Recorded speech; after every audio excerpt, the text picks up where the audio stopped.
మేమన్నీ సూక్తులే చెప్తాం కానీ పట్టించుకోమనేటువంటి ఈ ప్రభుత్వానికి సంబంధించిన పెద్దలు, ముఖ్యంగా విజయవాడ ఎంపీ కేశినేని చిన్ని లిక్కర్ స్కామ్లో ఉన్నటువంటి లిక్కర్ స్కామ్ని అక్కడ ఏమి జరగకపోయినా స్కామ్ అని చెప్పుకుంటున్నటువంటి తెలుగుదేశం పార్టీ ఇందులో ముఖ్యంగా ప్రభుత్వ అధికారి అయినటువంటి కసిరెడ్డి రాజశేఖర రెడ్డి, విజయవాడ ఎంపీ కేశినేని చిన్ని ఇద్దరు, కేశినేని చిన్ని సతీమణి, వీరి ముగ్గురు హైదరాబాద్లో కొన్ని కంపెనీలలో ముగ్గురు పార్ట్నర్స్ అని.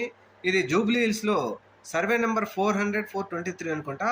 దీనికి సంబంధించి వీళ్ళ ఆఫీస్ ఉందని, అనేక కంపెనీలు లావాదేవీలు కసిరెడ్డి రాజశేఖర రెడ్డికి అలాగే చిన్నీకి మధ్య నడుస్తున్నాయని చెప్పేసి విజయవాడ ఎంపీ, మాజీ ఎంపీ కేశినేని నాని ట్వీట్ చేయడంతో ఇది ఇప్పుడు పెద్ద దుమారమే రేపుతా ఉంది.